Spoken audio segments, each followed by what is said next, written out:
Vamos lá, queridos alunos, sejam bem-vindos a mais uma aula aqui no nosso Grão Online, comigo, Leandro Gabriel, professor de Conhecimentos Pedagógicos. Esse aqui é o nosso primeiro bloco de videoaula relacionado ao tópico Relação, Educação e Sociedade.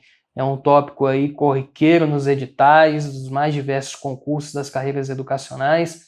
É um tema bem sensível e, de certo modo, um pouquinho complexo, mas a gente vai tentar facilitar aqui ao máximo a tua vida, o teu entendimento a respeito deste importante assunto de prova. Então vamos comigo aqui na tela, uma vaga é sua. Então nesse primeiro bloco de vídeo eu vou falar um pouquinho sobre o positivismo e o funcionalismo, duas importantes escolas aí do campo da sociologia, sempre fazendo aí uma vinculação com as ideias da educação e da própria pedagogia. Então vamos lá, começando a partir aqui da origem da sociologia, já que a gente está falando de relação, educação e sociedade, a sociologia enquanto a ciência que estuda a sociedade. Então o estudo da sociedade. Então, a sociologia, quando que ela surgiu, Leandro? Ela surgiu enquanto ciência, efetivamente, no final do século XVIII. Também conhecido como século das luzes. Por que século das luzes? Porque foi justamente no século XVIII que nós tivemos um importante movimento filosófico na Europa, conhecido como Iluminismo ou Ilustração. Então, esse movimento filosófico, assim como também um conjunto de outros fatores, oportunizou aí o surgimento da sociologia enquanto ciência.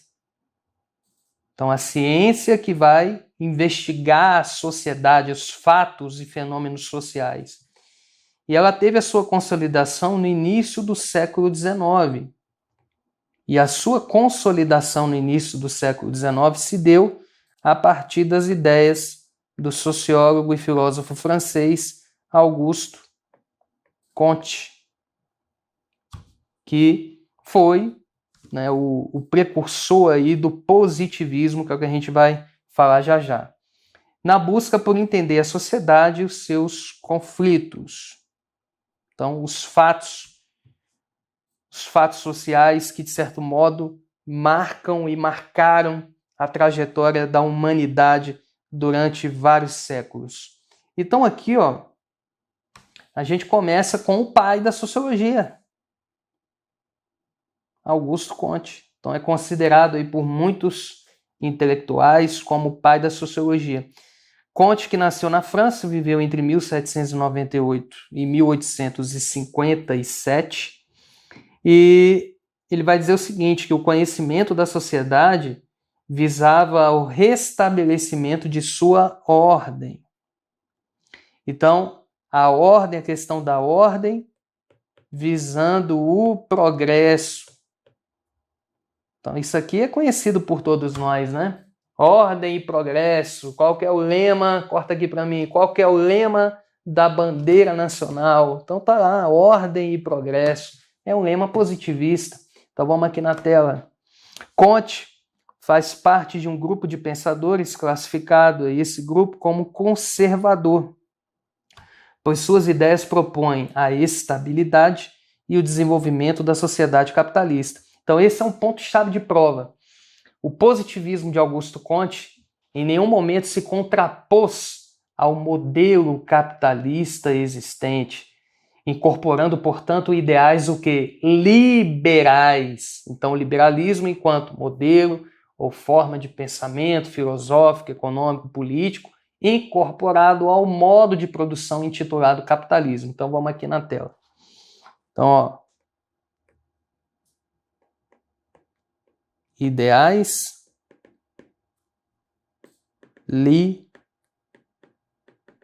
liberais. Ideais estes que se coadunam, portanto, com a organização de uma sociedade capitalista. Então está aqui a ordem enquanto ponto de partida para uma nova sociedade e o progresso enquanto resultado, consequência da ordem existente. Então, o progresso enquanto impacto, enquanto resultado ou objetivo do ordenamento social.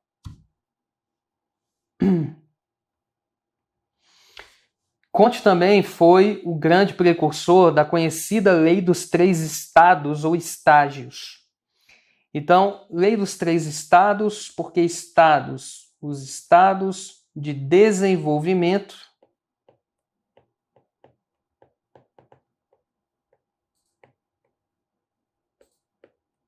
do conhecimento.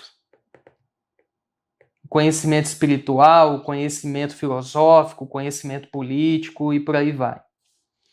Então, a Lei dos Três Estados, ela incorpora o estado teológico, o estado metafísico e o estado positivo.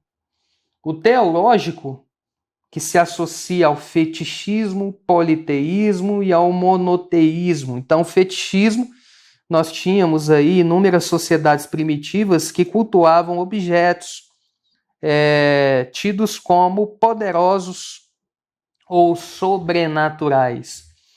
Então, o politeísmo, sociedades como, por exemplo, a egípcia, que cultuava aí diversos deuses. Então, sociedades desde o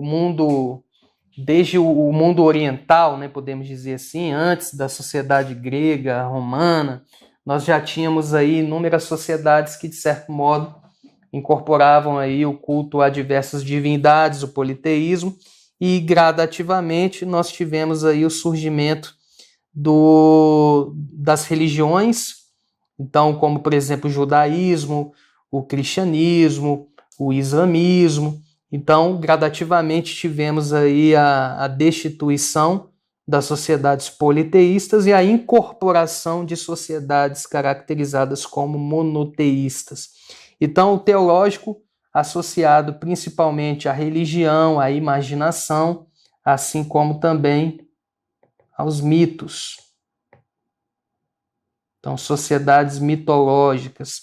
Então, essa trajetória teológica se deu desde as sociedades primitivas. E aí, gradativamente, do estado teológico, nós temos aí a incorporação de um outro estado, denominado de metafísico. Então, metafísico que está calcado na ideia da razão e o desenvolvimento do campo filosófico. Então, a filosofia que surgiu na Grécia, a Grécia enquanto berço da civilização ocidental. Então, a filosofia surgiu a partir de um período conhecido como pré-socrático. Então, ou seja, a partir de Pitágoras, Tales de Mileto, e isso foi sendo também desenvolvido durante um período conhecido como período clássico, a partir do pensamento de Sócrates, Platão, Aristóteles, e isso vai sendo gradativamente difundido e desenvolvido durante o período do Renascimento, já no século XV, XVI, na Europa. Então, o pensamento filosófico que posteriormente dá lugar ao estado positivo. Então, o positivismo ou cientificismo. Então, o estado positivo é justamente o quê? A busca do conhecimento científico, onde nós temos aí ações como a observação, a experimentação, a valorização da objetividade. Então, a ciência, o conhecimento do campo científico está diretamente associado ao estado ou estágio positivo. Daí o termo positivismo. Legal? Então tá aí a Lei dos Três Estados. E aí, só para a gente poder amarrar um pouquinho mais aqui, ó, vamos caracterizar cada um deles. O estado teológico, a explicação sobre os acontecimentos e os fenômenos, ocorre a partir da crença na intervenção de seres pessoais e sobrenaturais. O mundo torna-se compreensível somente através das ideias de deuses e espíritos. Então, a definição aí de diversas divindades, partindo justamente do fetichismo, do politeísmo, e gradativamente na constituição do monoteísmo. O mundo torna-se compreensível somente através das ideias de deuses e espíritos, e a mentalidade teológica também desempenhava o papel de coesão social, fundamentando aí, portanto, a vida moral. Então, a vida moral fundamentada principalmente nos mitos e nas religiões. O metafísico já atribui forças para explicar os diferentes grupos de fenômenos em substituição às divindades da fase teológica. E aí fala-se em forças físicas, forças químicas, força vital, e a diferença no sentido de que a metafísica coloca o abstrato no lugar do concreto e a argumentação no lugar da imaginação. Então aqui nós temos premissas aí do próprio pensamento filosófico. Então, mais uma vez, destacando aqui a filosofia. E o positivo, caracterizado pela subordinação da imaginação e da argumentação à observação. Então, a observação passa a ser, digamos assim, o ponto-chave, o ponto central da busca aí de novos conhecimentos. A visão positiva dos fatos abandona a consideração das causas dos fenômenos e torna-se pesquisa de suas leis, entendidas como relações constantes entre fenômenos passíveis de serem observados. Daí nós temos a defesa do campo da objetividade, já que para o positivismo, para se fazer ciência, é preciso que o objeto de estudo seja passível de observação, de manipulação. Tá bom? Então vamos aqui na tela, uma vaga é sua, continuando. E o positivismo no Brasil, Leandro? Nós tivemos aí, primeiramente, uma defesa de uma república federativa.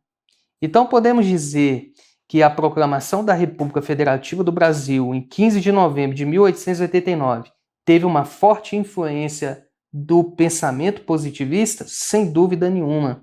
E isso daqui, ó, configurado no primeiro momento da República, no primeiro período da República Brasileira, que foi denominado de República Velha, que se estendeu de 1889 a 1930, observando também a influência do positivismo junto aos militares, já que os dois primeiros governos republicanos no Brasil foram governos militares. Primeiro com o Marechal Deodoro da Fonseca e o segundo com o Marechal Floriano Peixoto. Período este conhecido como a República da Espada. Então tá aí uma importante relação de prova. Se caiu lá na prova, a República Federativa do Brasil, quando foi instalada em 1889, teve uma forte influência do pensamento positivista? Sem dúvida nenhuma, vamos comigo na tela. Outra coisa, outras ciências deram sua contribuição para a análise de estudos na área pedagógica. Então, ou seja, não só a pedagogia enquanto a ciência da educação deu a sua, digamos assim, contribuição para a análise de estudos do campo pedagógico, do campo educativo, mas também a psicologia, a história, a filosofia, a antropologia e tantas outras áreas aí científicas que também dão a sua contribuição. E como sistema filosófico, político, social, educativo, religioso, propõe-se o que é de fato real, passando a reestruturar a sociedade sem Deus nem rei, através de métodos científicos e da manifestação da fraternidade universal. Então, ou seja, quando se fala da manifestação da fraternidade universal, a defesa de um Estado laico. Então, a valorização, a importância da liberdade religiosa, a liberdade de culto, de credo, de crença. Então, valorização do Estado laico, reestruturar uma sociedade sem Deus nem rei. Então, uma sociedade que não seja diretamente influenciada nem pelas antigas monarquias e nem também pela igreja, tá? Como foi aí a configuração durante toda a Idade Média praticamente. Então temos aí alguns ideais do positivismo, assim como também algumas influências do mesmo em nosso país. E que até hoje podem ser evidenciadas, por exemplo, na Constituição Federal, a qual prega e define atualmente um Estado laico de direito. Bom, dando sequência aqui ao positivismo, eu vou destacar a premissa da objetividade. Então, ou seja, para se fazer ciência, o objeto de estudo deve ser o quê? Passível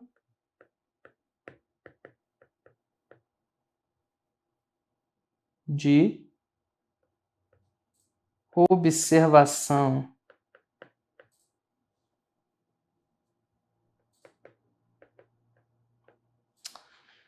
Essa mesa aqui eu vou te falar, viu? Ela é nervosa. Manipulação.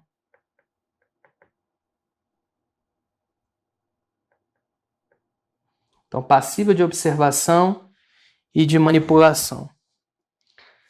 E aí é o seguinte, dentro dessa perspectiva, portanto, de se fazer uma verdadeira ciência.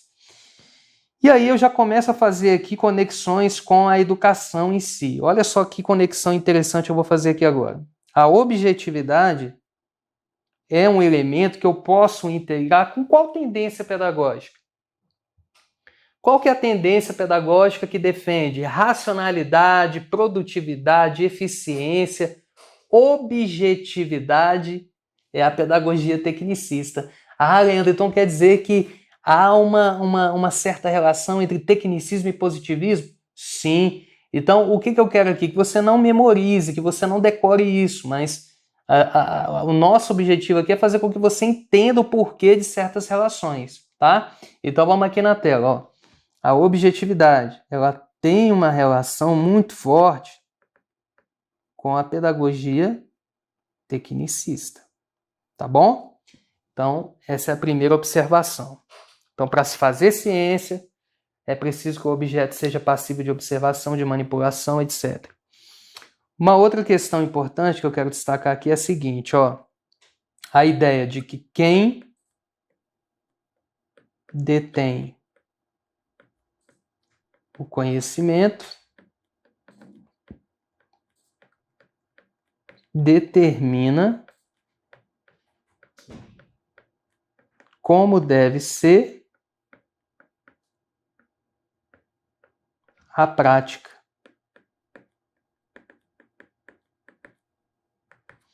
Então, ó, quem detém o conhecimento determina como deve ser a prática. Dentro dessa ótica, quem é que vai deter o conhecimento na sala de aula a priori? O professor.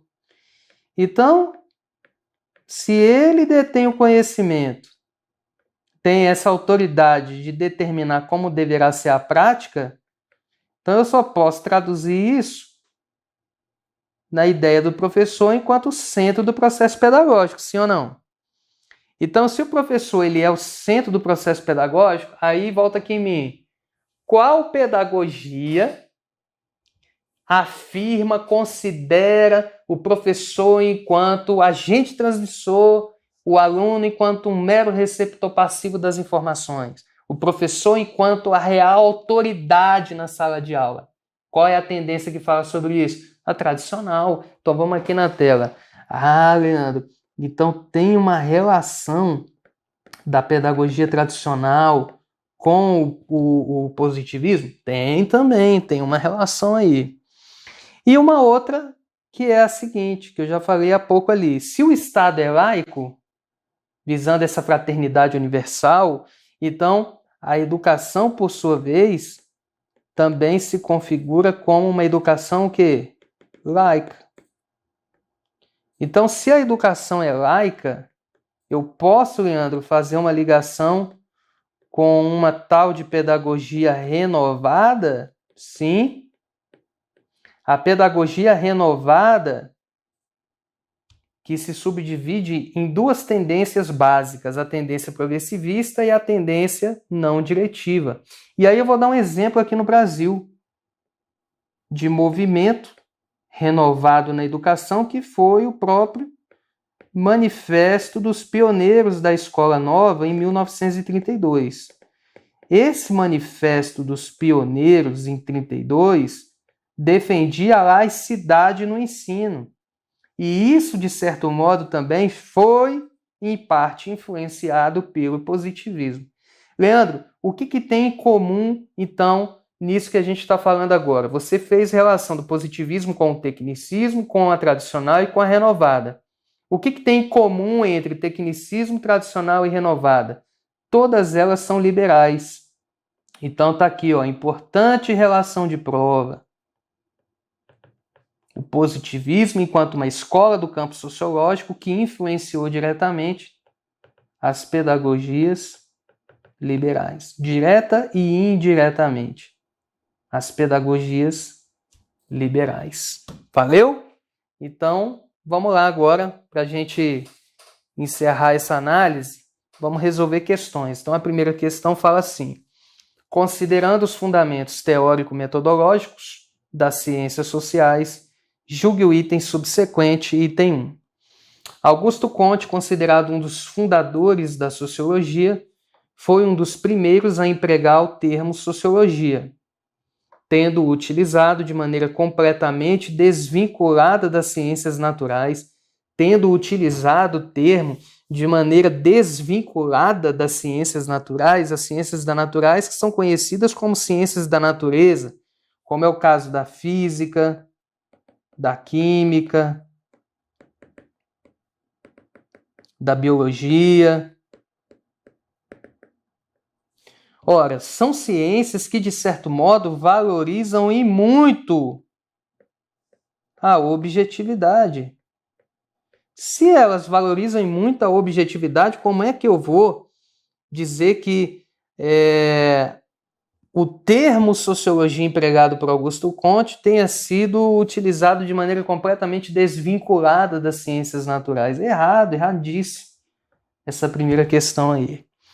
Vamos na próxima, questão 2.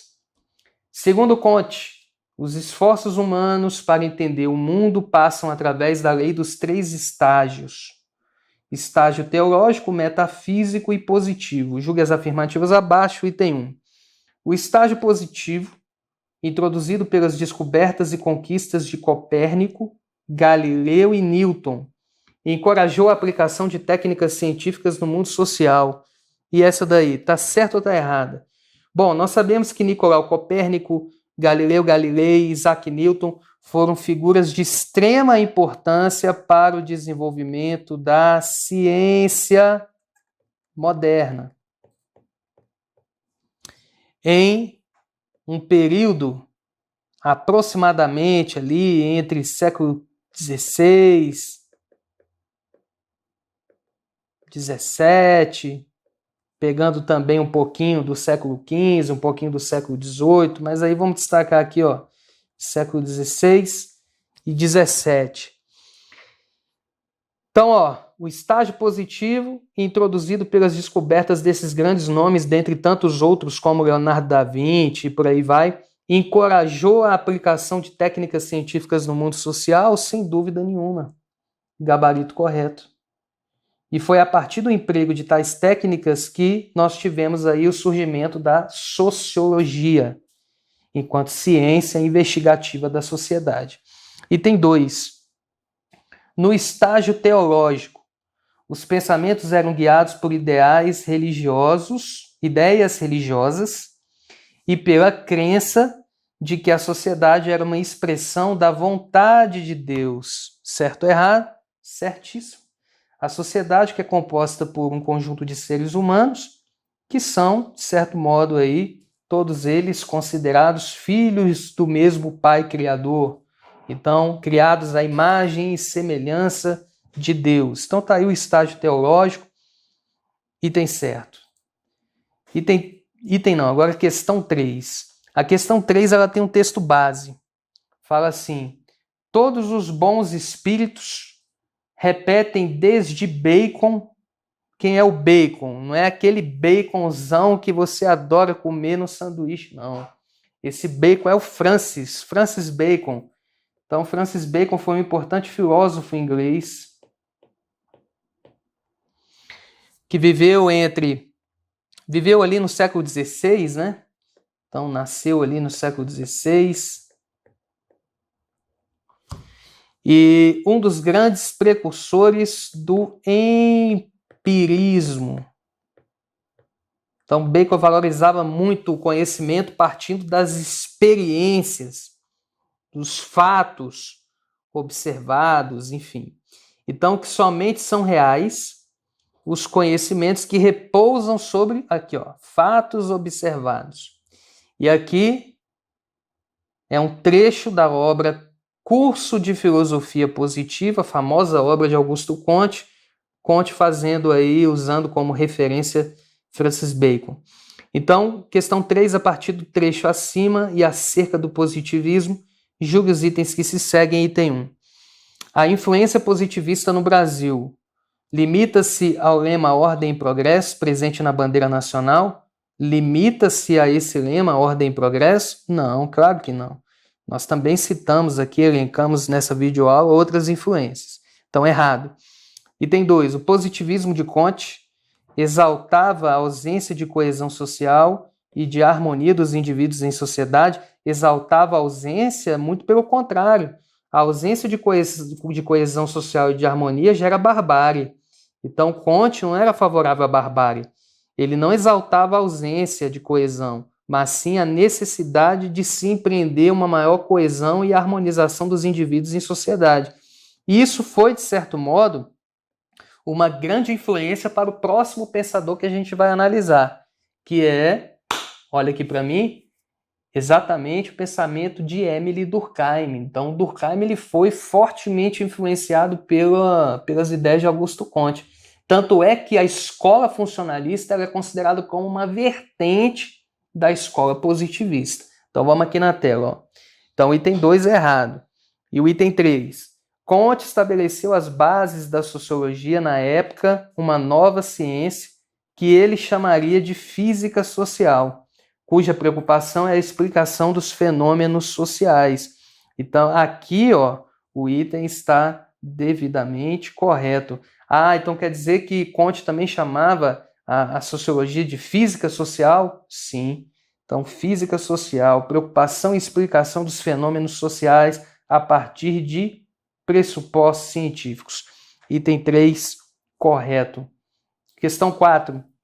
A tarefa assumida por Comte consistia em tornar positiva a ciência social, de forma a completar a transição para a positividade já alcançada por outras ciências. Então, essa transição que está configurada na lei dos 3 estados, do teológico para o metafísico, do metafísico para o positivo.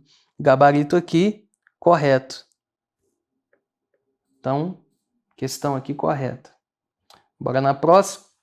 Bora na próxima não, acabou, né? Questão 4 aqui já foi encerrado. Eu ia começar a Durkheim agora nesse bloco, como já deu aqui o nosso tempo de videoaula para não ficar muito extenso, então eu vou deixar a Durkheim para o próximo bloco.